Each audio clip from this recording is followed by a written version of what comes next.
सुनो भाई, एकदम ताजा मटन देना 5 किलो, और थोड़ा भाव हिसाब से लगाना। आज से हम तुम्हारे रोज के ग्राहक बनेंगे। हाँ, चिंता मत करो, मेरी दुकान पर ताजा ही मटन मिलता है, और अगर नियमित रहोगे तो अच्छा डिस्काउंट भी मिलेगा। वैसे तुमसे एक बात पूछनी थी, क्या सरपंच भी तुम्हारे यहाँ से ही मटन लेकर जाते हैं और तुम उन्हें किस भाव से देते हो? हाँ, गांव के सरपंच भी यहीं से मटन लेकर जाते हैं। उन्हें तो और सस्ता पड़ता है। अगर वे 150 प्लेट भी बेचेंगे तो भी उन्हें 100 रुपए का फायदा होगा। वाह, मतलब सरपंच जी 250 का बेचकर 150 का मुनाफा कमा रहे हैं। हम तो अपना मटन 150 का ही बेचेंगे। तभी दोनों लोग मटन लेकर जाने लगते हैं। भाई, तुम्हारा तो सही है, तुम्हें एक काम मिल जाएगा करने को। अब से तुम मटन रोटी बेचोगे। अब मैं क्या काम करूं? तुम ऐसा क्यों कह रहे हो? अरे हम एक साथ काम करेंगे और आधा आधा हिस्सा दोनों का होगा। अब तक हम साथ थे तो आगे भी साथ ही रहेंगे। अच्छा ठीक है, मैं भी अपने घर बता दूंगा कि मुझे भी काम मिल गया है, तो अब घर में कोई मुझे ताना नहीं मारेगा। हाँ चलो अब घर चलते हैं, पापा इंतजार कर रहे होंगे। वहीं वो हमें मटन बनाना सिखाएंगे। अरे तुम दोनों ने आने में बहुत देर कर दी।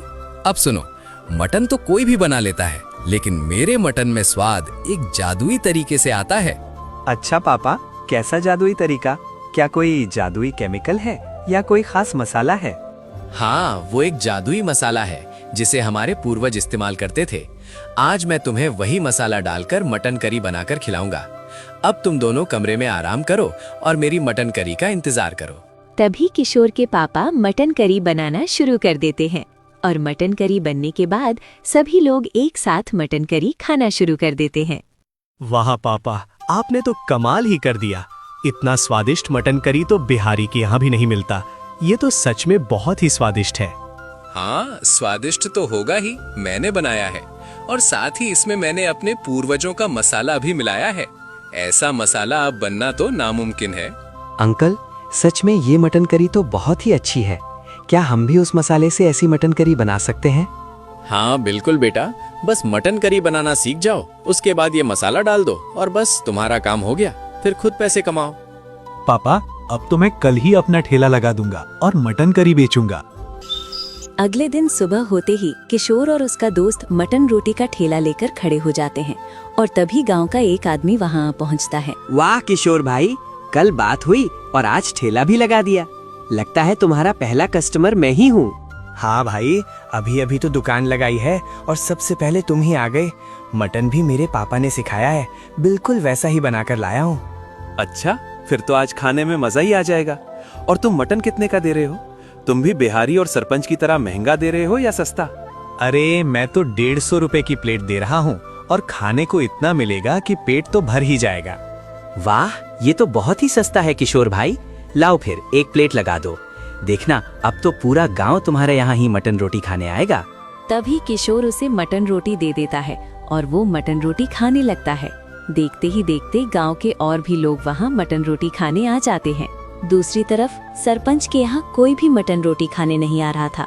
उसकी दुकान पूरी तरह से खाली थी। देख बिहारी, तेरी वजह से ये सब हुआ है।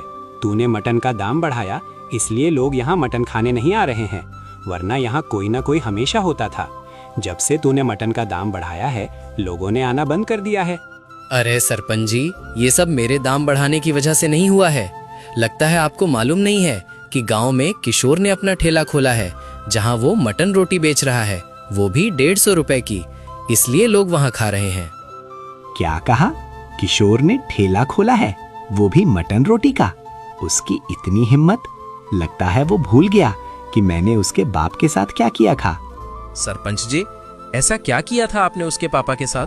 बहुत समय पहले की बात है, जब उसका बाप यहाँ मटन रोटी बेचता था, तो उसकी वजह से मेरी दुकान नहीं चलती थी।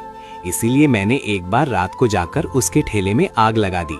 उसके बाद से उसने कभी ठेला नहीं लगाया। तो आप एक काम करो, आज रात ऐसे ही किशोर के ठेले में आग लगा दो, फिर हमारा धंधा कल से वापस अच्छा चलने लगेगा। हाँ ठीक कह रहा है तू। आज रात को तो किशोर गया, साथ ही उसका ठेला भी जाएगा।